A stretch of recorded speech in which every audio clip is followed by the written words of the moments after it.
our channel. Today Bible verse in Tamil.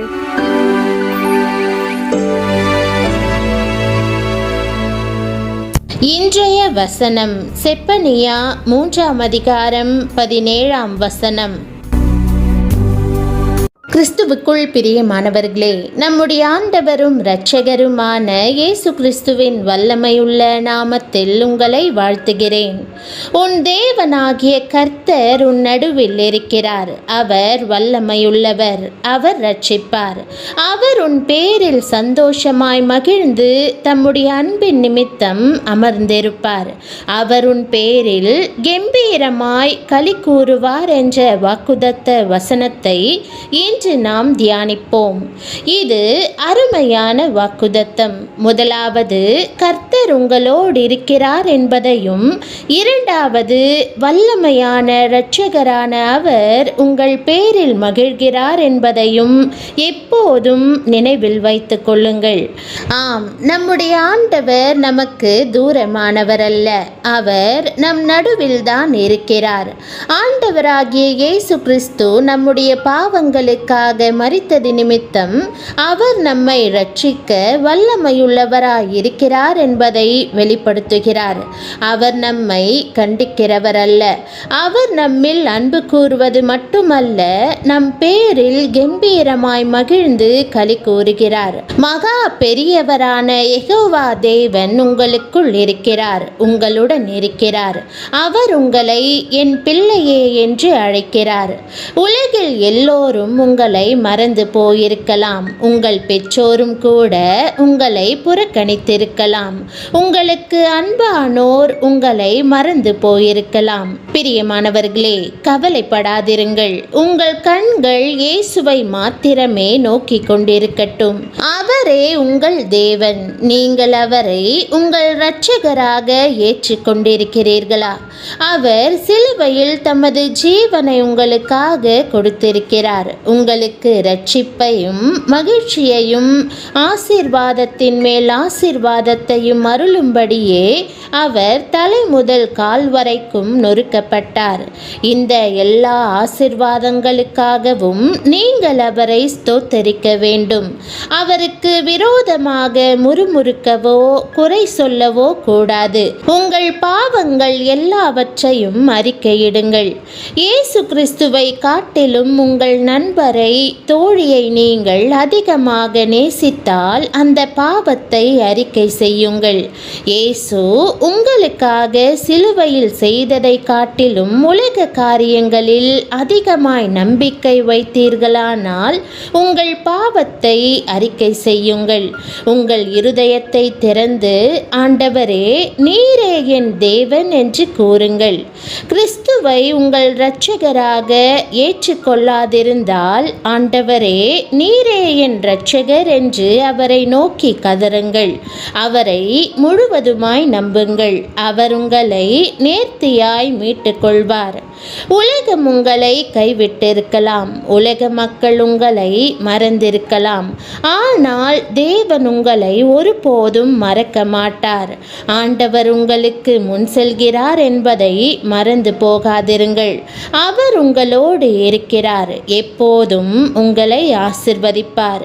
உங்கள் வாழ்க்கையிலிருந்து எல்லா பிரச்சனைகளையும் அகற்றி போட்டு இரட்சிப்பையும் சந்தோஷத்தையும் அனைத்து பாக்கியங்களையும் தந்து ஆசிர்வதிப்பார்.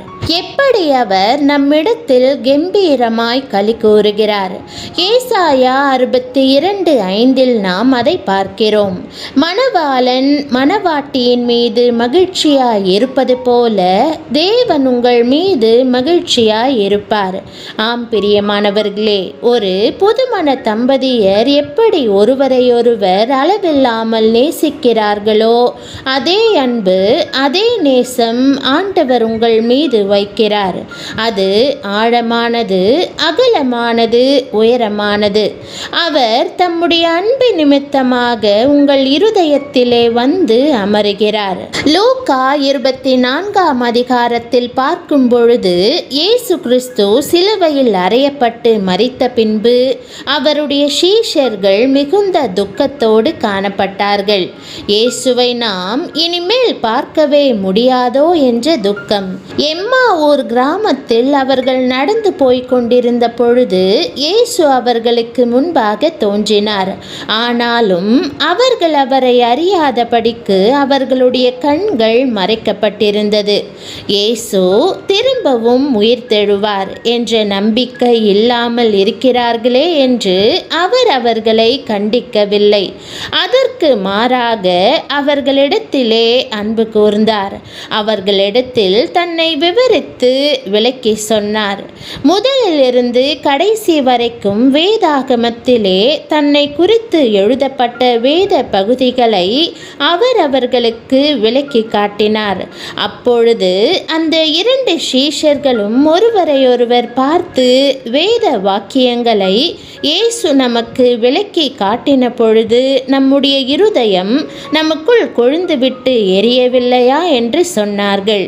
ஆம் பிரியமானவர்களே, அப்படிப்பட்ட ஆழமான அன்பு கொண்டவர்தான் நம்முடைய இயேசு. அதற்காகவே நாம் ஒவ்வொரு நாளும் வேதத்தை வாசிக்கிறோம். அதன் மூலமாக நாம் இயேசுவை நம்முடைய இருதயங்களிலே ஏற்றுக்கொள்கிறோம். அது நிமித்தம் அவருடைய அன்பினால் அதிகமாக நாம் நிறைந்து கொள்கிறோம். ரோமர் 10:17 சொல்லுகிறது, விசுவாசம் கேள்வியினாலே வரும், கேள்வி தேவனுடைய வசனத்தினாலே வரும் என்று சொல்லுகிறது. ஆம் பிரியமானவர்களே, ஒவ்வொரு நாளும் வேதத்தை வாசிக்கும் பொழுது வசனத்தின் மூலமாக இயேசுவை உங்களுக்குள் எடுத்துக்கொள்ளுங்கள். அப்பொழுது ஆண்டவருடைய அன்பினால் நீங்கள் நிரம்புவீர்கள். ஒரு தாயை போல அவர் உங்களை நேசிப்பார். உலகத்திலே பாடுகள் உண்டு, வேதனைகள் உண்டு. ஆனால் அதன் மத்தியில் ஆண்டவர் நமக்கு சமாதானத்தை தருவார்.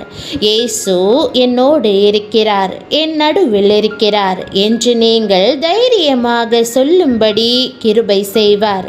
கர்த்தர் தாமே தமது அன்பின் நிமித்தம் உங்களுக்குள்ளே அமர்ந்திருப்பாராக. இன்றைக்கு நீங்கள் ஜெபித்து இந்த ஆசீர்வாதத்தை ஆண்டவரிடமிருந்து பெற்றுக்கொள்வீர்களா?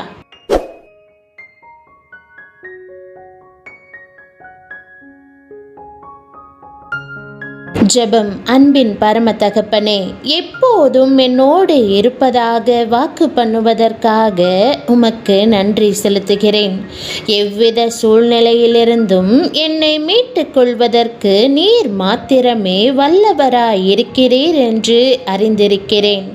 தயவாய் என் பாவங்களை மன்னித்து என்னை சுத்திகரித்து ஆவியிலும் சத்தியத்திலும் நான் விடுதலையோடு உம்மை ஆராதிக்கும்படி என்னை புதிதாக்குவீராக. உம்முடைய சித்தத்திற்கேற்ப நான் தீர்மானங்களை செய்யும்படி என் கரத்தை பிடித்து எனக்கு உதவி செய்யும். என்னை விடுவித்து மகிழ்ச்சியினால் நிரப்பும்படி நீர் என்னோடு இருக்கிறீர் என்பதை அறிந்து என் வாழ்வில் இக்கட்டான சூழ்நிலைகளை உம்மிடம் ஒப்படைக்கிறேன். உமக்கு மகிமையுண்டாகும்படி என் வாழ்வில் நீர் விடுதலையை அருளுவீர் என்று விசுவாசித்து உம்முடைய வாக்கை நம்புகிறேன். என் வாழ்க்கை எப்போதும் உம்முடைய நன்மையை காட்டுவதாகவும் உம்முடைய இருதயத்திற்கு மகிழ்ச்சியையும் உம்முடைய நாமத்திற்கு மகிமையையும் கொண்டு வருவதாகவும் அமைய வேண்டும் என்று ஜெபிக்கிறேன். என் மீது நீர் அன்புள்ளவராயிருப்பதற்காக உமக்கு நன்றி செலுத்துகிறேன். நீர் என்னை நேசிக்கிறவர் மாத்திரமல்ல, எனக்குள்ளிருந்து களி கூர்ந்து கொண்டிருப்பதற்காகவும் உம்மை ஸ்தோத்தரிக்கிறேன். உம்முடைய பரிசுத்த ஆவியினால் என்னை நிரப்புவீராக. நான் அமிழ்ந்து போகாதபடி என்னை ஆற்றி தேற்றுவீராக. என்னுடைய நித்திய கண்ணீரை இன்பமாயிருக்க என்னை உம்முடைய சமாதானத்தினால் நிறைப்பீராக. உம்முடைய அன்பு எனக்குள் பொங்கி வழிவதாக. நீர் எனக்குள் இருந்து களி கூர்ந்து கொண்டிருப்பதற்காக உமக்கு ஸ்தோத்திரம். இயேசுவின் நாமத்தில் ஜெபிக்கிறேன் நல்ல பிதாவே, ஆமேன். என் ஆத்துமாவே கர்த்தரை ஸ்தோத்திரி, என் முழு உள்ளமே அவருடைய பரிசுத்த நாமத்தை ஸ்தோத்திரி. என் ஆத்துமாவே கர்த்தரை ஸ்தோத்திரி, அவர் செய்த சகல உபகாரங்களையும் மறவாதே. ஆமேன். தேவனுடைய நாமம் மகிமைப்படுவதாக.